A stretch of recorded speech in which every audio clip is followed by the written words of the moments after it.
Good morning and happy Sunday, everybody. I'm Charlotte McGinnis, and as always, thank you for taking the time to join me for my Sunday Soulful Conversation. And if you're not listening live, then at your convenience. Also want to remind you, I put these up on YouTube right after, sometime, right after an hour or so.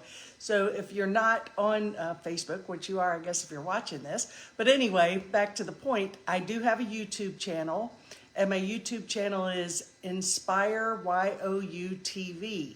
Also, you can just do a search for me, Charlotte McGinnis, on YouTube.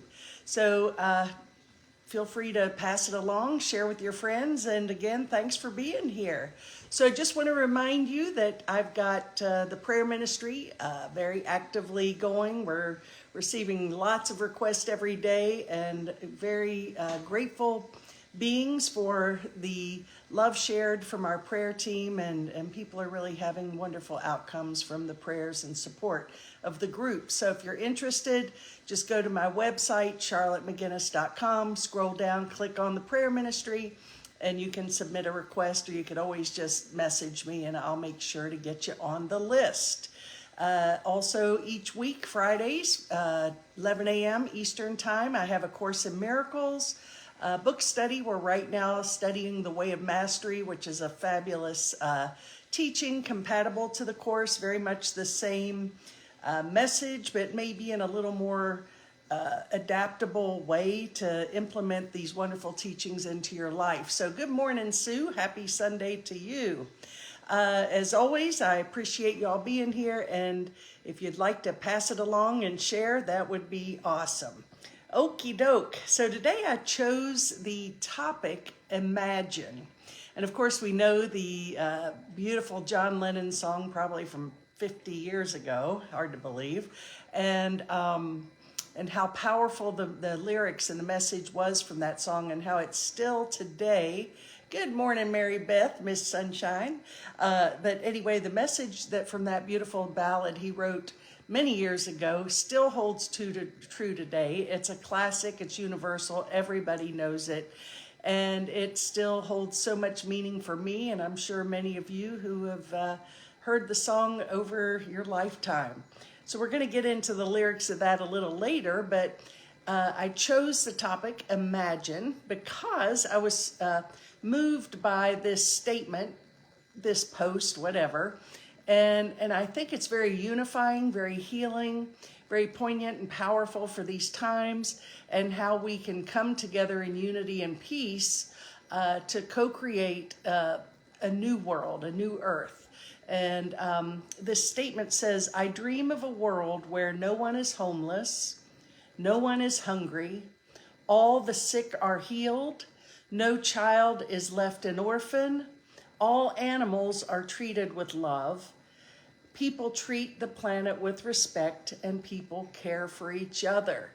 Well, can't find any fault in that. I would hope whatever your thoughts are about anything happening in the world today, I'd ask you to just let those go. Let's focus on what we choose to create, what serves the greater good of all of us. And I think we can agree that we definitely want everyone to be fed and clothed and have a nice place to live, and that no one suffers from sickness, and children are taken care of, and animals are loved, and treating our planet with respect, and we all genuinely care for each other. So you're welcome, Sue. So anyway, let's focus on that. Really, how do we do that? Well, as you've heard me share for many years now, we're only going to create what we focus on, okay? So let's get that. Let's begin anew. Today we are going to dream of a world. We're going to imagine a world where these things are true and exist. And I don't think that we've ever been closer, to be honest. I know it feels turbulent, it's challenging. Many people are going through so many big issues right now, individually, collectively, the whole world, Mother Earth, the turbulence. I mean, we could go on, all right? We're going to focus on co-creating this world. So the important thing, we always hear the power of now, the power of presence. We can't, if we bring the past into this present moment, then what we're doing is what? Recreating the past into the present.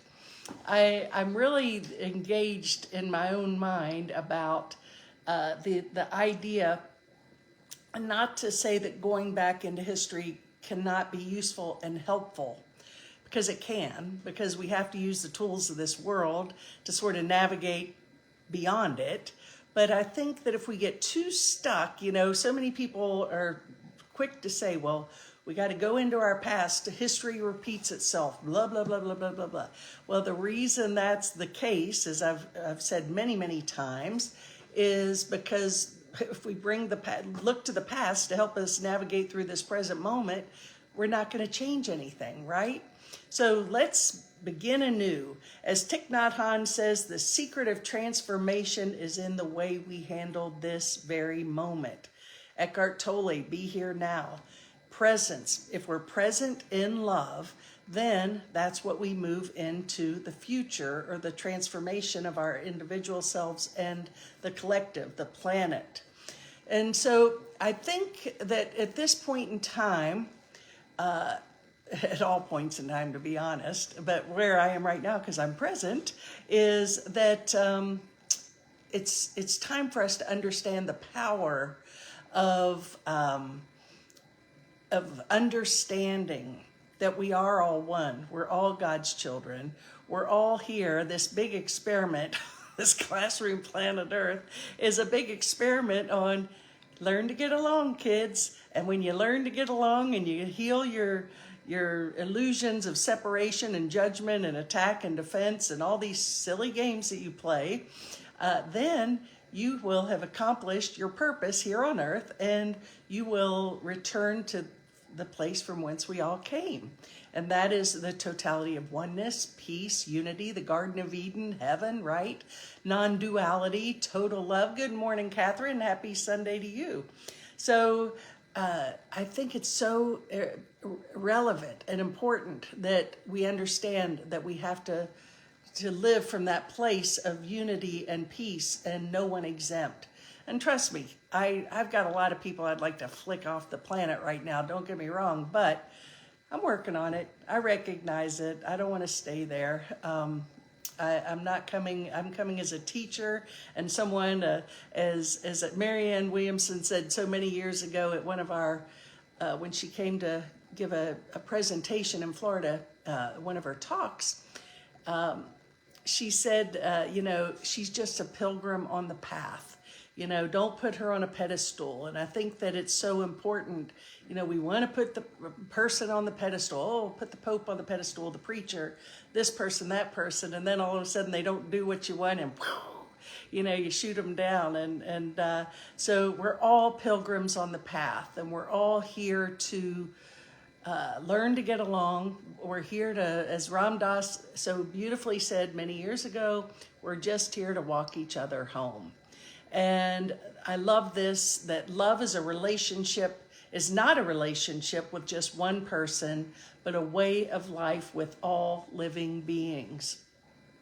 And that's so true and so powerful. And really, that's the secret. We're sitting here thinking that this world is beyond our ability to shift, change, and transform. But what we forget is that the power of love, the power of God brought into each moment in the present, and understanding that we are interconnected with all beings, be it animals, plants, people, whatever.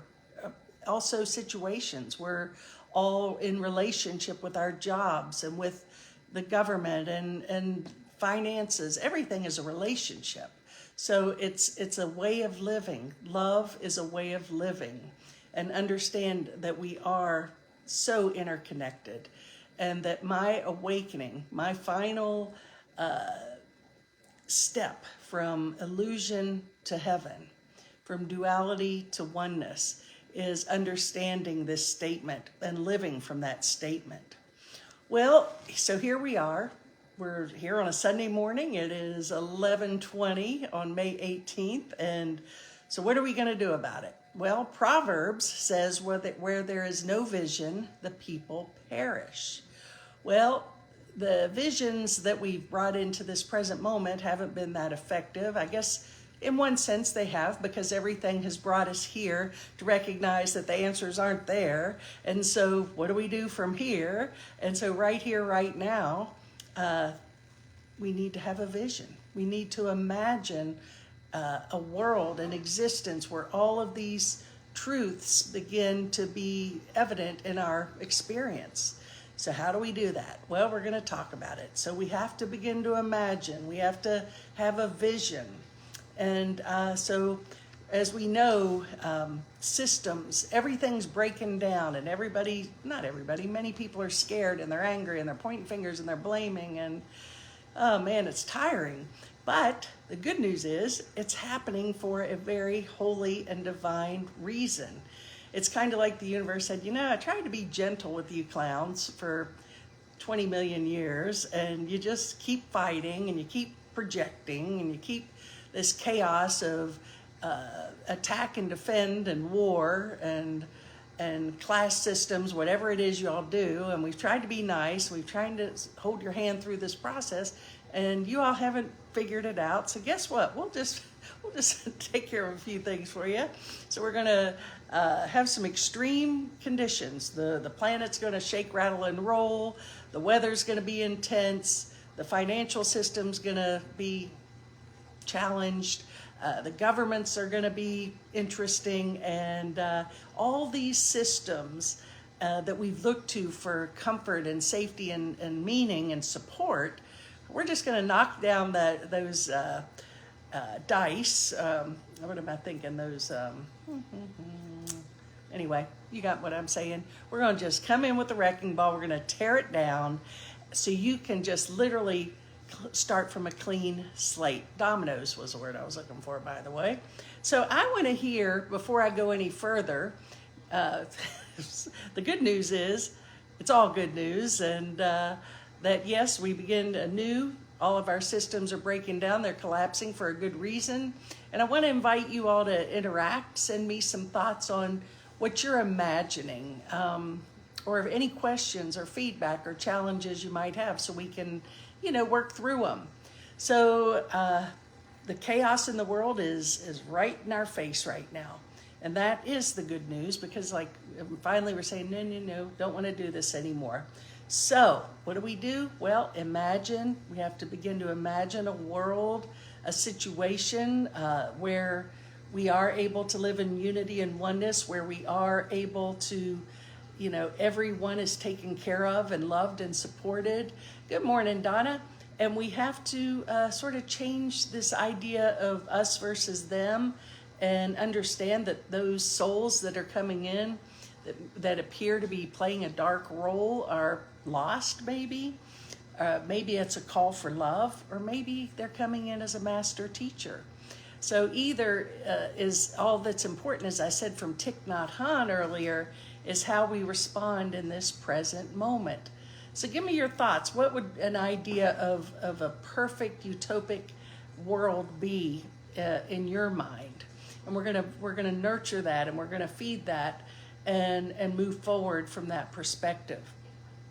So the secret to this is being present. How do we do it? We have to be present. We also really have to feel. Greg Braden had been tooting that horn for many years. That's where, even though hey, good morning, Jackie. Even though there's been many, what goes back to scripture and all ancient teachings, is the power of our thoughts and feeling. Our thoughts create feeling. But we have to get out of our thinking mind and into our heart, because our feelings carry with that a vibration that impacts the entire experience of our individual and collective experience. So we have to really filter everything, not through the intellect and analytical mind, and go into the past and dig up the stories and the history, and then look for answers in encyclopedias and on the internet and books and so on and so forth, but rather filter it from here to the heart. And then get into that feeling. Ask yourself the sincere question, what would love do here? Not what would Charlotte like to see different here? It's really, what would love do in this situation? Be open to receive guidance. What would serve the greater good of all of God's children, all of God's beings, Mother Earth? What really serves the greater good of all? And then feel that and send it to the world. And start to envision this statement that I started with, where, no one is left behind. We're all engaged in this great experiment in joy and peace and harmony. So we have to blend our higher mind with our heart. So intellect has served us. It definitely is part of our experience, but I think that it's time to say, okay, I get it. That's not getting me too much further down the path here. So what's next? Well, simple, really. I always put my hands on my heart because that's where I want my focus to be. I want to go through that filter. And then one thing that's so important that I think a lot of the sages and teachers are sharing now, well, it's not a new message actually, but something that I've been aware of is that the more I learn, I realize the less I know. I realize that I am not all that. And I'm not here to tell anyone how to behave, act, or what's right, what's wrong. I'm here to just bless the world and be guided with love. And I want the outcome to be that which serves a greater good. That I know, as Oprah says, that I know for sure. As far as the answers to the problems in the world, I don't have a freaking clue. And I don't really think anybody does, but I know who does. God does. So we have to really tune into that vibration and that divine intelligence, which only exists when we're willing to lay aside our opinions of how I think things should be and how you should be. And, you got what I'm saying, right? So imagination is so powerful. Again, without vision, the people perish. That's from Proverbs. Well, another prophet, Gloria Steinem, says, without leaps of imagination or dreaming, we lose all the excitement of possibilities. Dreaming, after all, is a form of planning. So again, I mentioned Imagine, John Lennon's beautiful ballad. Well, I think that there was his dream, a world where there's no war, no conflict. Everyone is loved and nurtured, and we're living as one. And I do believe that's possible. And I think it's time, they say, to do it or get off the pot, right? I mean, well, in all truth, if we, delay is meaningless in eternity, but tragic in time. So if we want to prolong it, we can. But to me, it's like, why?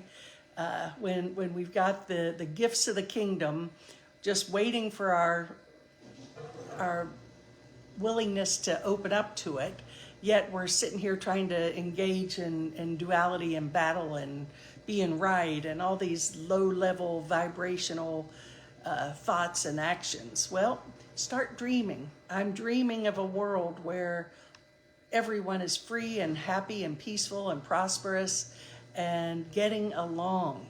So imagination is more important. This is Einstein. Imagination is more important than knowledge. Knowledge is limited. Imagination encircles the world. So if we can think it, it will become it. Now, I will ask you to be mindful that when we are in this state of imagination, it's not, we're imagining from a place and intention being a key word, of that which everyone benefits. No one is left behind. We're able to envision those things which nurture the whole. And because that's the only way we're going to escape this dream of insanity, the chaos of this world. And as Carl Sagan says, imagination will often carry us to worlds that never were, but without it, we go nowhere. Well, I do believe that all this happening right now is no mistake. I do believe that the higher energies, be it divine mind, is just saying we haven't gotten your attention yet, but maybe now. And so that now we're in a space where we can just totally blank slate and create a world where love wins.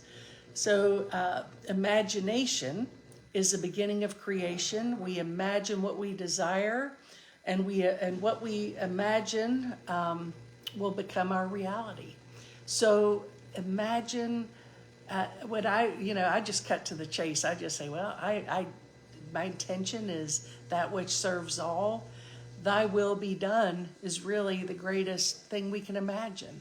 And that's when I go back to the statement I made a minute ago. We have to be comfortable not knowing. We get in the way and of our own evolution and awakening. And I know that people, including all of you and myself, from I believe good intentions, it's like, well, we have to fight for this and defend this and attack this. No, we don't. How's that working for us? Not very good. So everything we can imagine from this point forward has an impact that if we just surrender to thy will be done, wow, what a gift and a blessing awaits us. That's the new world. That's the fifth dimension that we hear of. That's the heaven, non-duality, where literally we see the face of Christ, of God in each other and everyone, and where we lay our weapons down and our judgments. And I do believe that we have this possibility. We hear about the pie, right? And you look at a pie and say it has 8 slices, and now all of a sudden, if I take one of those pieces out, the pie, there's less pie. There's not enough pie, right? Well, ultimately, the new pie, the new world, has no limits. So our thinking mind would say, well, you know what? We don't have enough money to really do all these things, and the resources are limited, and blah, blah, blah. All these excuses and reasons. It's get a bigger pan. I love the story of the mother cooking a pot roast, and she was cutting off the corners before she put it in her pan. And the daughter said to Mom, why do you always cut off the corners before you put the pot roast in the pan? And she says, well, I don't know. Good question. Your grandmother always did that. She's out in the living room. Go ask her why she did that. So the daughter went out and said, Grandma, why did you always cut off the edges of the pot roast before you put it in the pan? And she said, well, it was out of necessity. I didn't have a big enough pan for the pot roast, so I had to cut it into those pieces to fit in there. And ultimately, we need to get a bigger pan, right? So she was just being resourceful, yet it's interesting how those things integrate into we carry those things forward. And again, some can be useful. And I think, again, if we go through the filter of our heart, from our intellect to our heart, and really feel that, that's where the good stuff comes. That's where the pan is unlimited, and it can hold the biggest pot roast or the biggest whatever, and there's plenty for everybody. We got to let go of that myth or that belief that there's not enough. In other words, if I get a piece of the pie, there's less for everybody else. Not true. I really believe this. Stephen Covey, back to the idea of, hashing out, going to history. History repeats itself, and we got to learn from our past. But Stephen Covey says, live out of your imagination, not your history. So huge. So we have to really, it takes courage to let go of everything we're familiar with, everything we cling into. And I do believe that everything happening now is for a purpose, a holy purpose, a higher purpose. And I believe that if we invite the Holy Spirit and hold God's hand through this process, it's not going to be difficult, because then we're identifying and living from our soul. We're living from that truth of who we are, which is changeless, formless, and eternal, and not really impacted by anything happening in the world. And that's the part of us that knows, you know what, it's all okay. It's all good. and I'm just going to let go. I'm going to let God. I'm going to trust. I'm going to be guided, and I'm going to be led. And my intention is to imagine all the goodness, more than I could ever imagine, and just see where that takes us. And logic, as Einstein says, will get us from A to B, but imagination takes us everywhere. So it's time, and we have a choice, and we're in the midst of great transformation, as I've heard it said many times over the years. Those of us that have incarnated on Mother Earth at this time are very brave souls, because this is a time of that history, the world has never seen this. And it's a time we're all coming together to go through this transformation from literally duality, hell, to non-duality or heaven, where we all find a way to get along, but we have to be open to new ways of being. So John Lennon, I've got his lyrics, imagine only heaven. Well, that's a great way to start. Or excuse me, imagine there's no heaven or no hell below us, and all the people living present.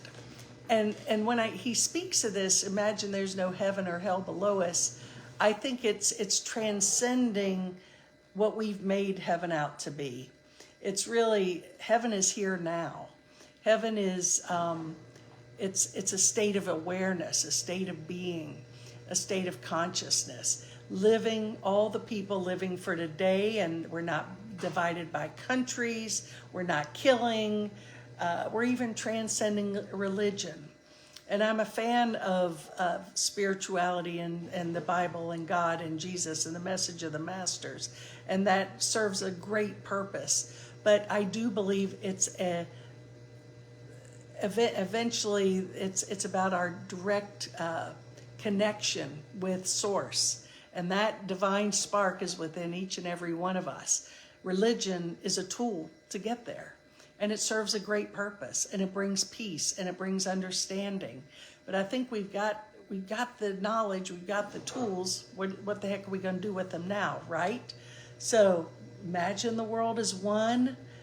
No need for greed or hunger, but a brotherhood of man, sharing all the world. But I love and I'm just reading some of the key statements here. Every word of it's sacred and beautiful. But he says, you may say I'm a dreamer, but I'm not the only one. I hope someday you'll join us and the world will live as one. And wow. So that was 50 years ago, give or take. I'm not sure what year that was written, actually. But with that being said, we have this. We have the tools. We have what it takes to create this. But to do it, we have to have the courage to let go, surrender, and be present and be guided. Because again, the Thich Nhat Hanh again says the present moment is the only time that we have dominion. And so it's right here, right now. Everything I do in every moment is blazing the path for my next moment. So that's why we don't want to carry the past into it. Imagine peace and love, and imagine that where we just lay down our arms, where everyone is taken care of, everyone is appreciated, everyone is loved. Wouldn't that be awesome? And all the animals, we just all sort of have a great time, and the world's beautiful and clean, and we have delicious food, and we just all is well. That is where we're going. Only if we're willing to let go of how my little ego mind thinks it should be. I got to put down the protest signs and go to the heart and choose love in everything you do. That will melt away all the darkness. I know it, and I'm adamant about it, and I know it. And I haven't mastered it, but I'm working on it because I know it, and I feel it in my heart. So what happens, and this is the statement I'll close with here, is it's not what we look at that matters, but rather what we see. So when we have sort of cleaned, and I look at this as when we clean up our own darkness in our mind, our release the past. We see beauty in everything. So really, the answer is seek first the kingdom of God, heal your own stuff, and heaven is here now for those of us who choose to see it here now. It's not necessarily even about us making manifest this beautiful experience, even though I feel that's a natural extension of living. The more I purify my own mind, my own heart, I begin to see naturally love in everything. And then I'm making space for spirit and love to do its job. So we're free will beings. Every choice we have has an impact. And we can choose fear, we can choose love. We can choose to let the ego guide us, the past guide us, or we can surrender to presence, to love, to God. It's up to us. So imagine, let's work on it. Let's do it. From here on, I imagine a world where we all are one. Thanks for tuning in, everybody. Great day. I'm going to go out and do some weeding. That's always a fun thing. And I hope you all have a great Sunday and a great week. And I'll see you next week. And if you feel moved to pass this along and share it, that would be awesome. Thank you so much. Have a great day. Namaste. Bye-bye.